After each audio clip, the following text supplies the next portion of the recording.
All right, let's jump right in. In today's world, it's just unbelievably complex, right? Information is coming at us from everywhere, and we have to make these huge decisions in a split second. So what's the one thing that gives a leader the ultimate competitive advantage? It's cognitive clarity. And that really gets to the heart of it with this quote here. It's not just about your experience or how charismatic you are anymore. Nope. The real foundation of high-performance leadership, the kind that can actually handle all the chaos out there, is rooted in the science of how our own brains work. So you gotta ask yourself a tough question. And I mean all of us do. The way you think, your mental habits, the things you fall back on every single day, were they built for the world we live in right now? Or are they leftovers from 5, 10, maybe even 20 years ago? And this brings us straight to what we call the modern leadership challenge. We're seeing some of the most talented, most experienced executives out there just hitting a wall. They've got the drive, they've got the smarts, but something is capping their performance.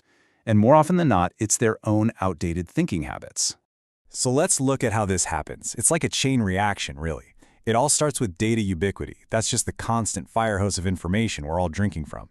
That naturally leads to compressed decision cycles, where you have less time to make bigger calls. Meanwhile, you're also dealing with constant strategic pressure, trying to think 5 years ahead while putting out fires today. Add in the soul-crushing structured meeting fatigue from back-to-back Zooms, and where does it all lead? Straight to cognitive overload. And this is so important to understand. Cognitive overload is not a talent problem. It's not about being smart enough. It is a process problem. It's a ceiling you hit because the way you're being forced to think is just fundamentally inefficient for how your brain is designed. So what is this inefficient process we're talking about? Well, it gets down to the core issue.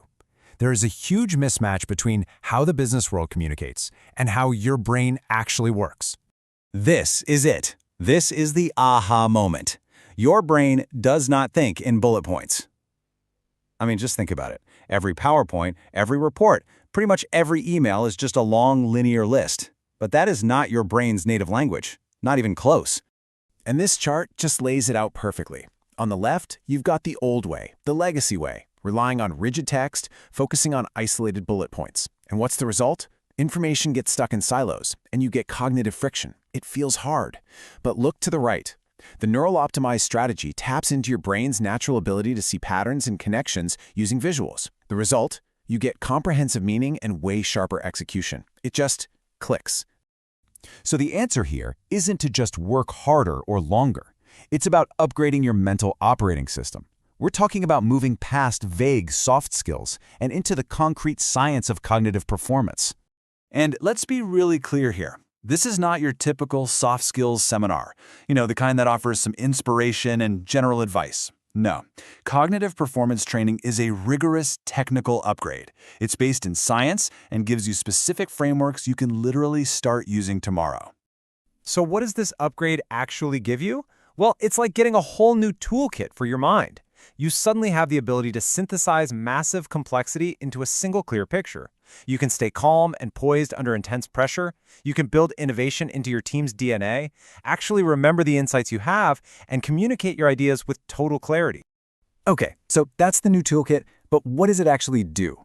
Let's talk about the outcomes, because this isn't just about feeling better. It's about producing tangible, high-value results.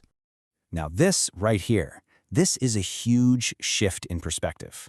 We always blame burnout on having too much work, but that's usually not the real enemy. The real source of mental exhaustion comes from forcing your brain to work against its natural design. When you start thinking more efficiently, you literally lower the energy cost of performing at a high level. You can do more, better, without burning out. So what does that look like in the real world? It's like climbing a ladder to peak performance. It starts with faster, better decisions and real strategic clarity. Once you have that solid foundation, you unlock more creativity and can do much more advanced planning. All of that makes your meetings way more effective, which, in turn, dramatically reduces your cognitive fatigue. See how it all connects? It's a complete system upgrade. So when we pull all this together, it's pointing to a really clear conclusion about what's next. The very definition of what it means to be a great leader is changing, and that change is all about our ability to think in new, more effective ways. This quote just says it all, doesn't it?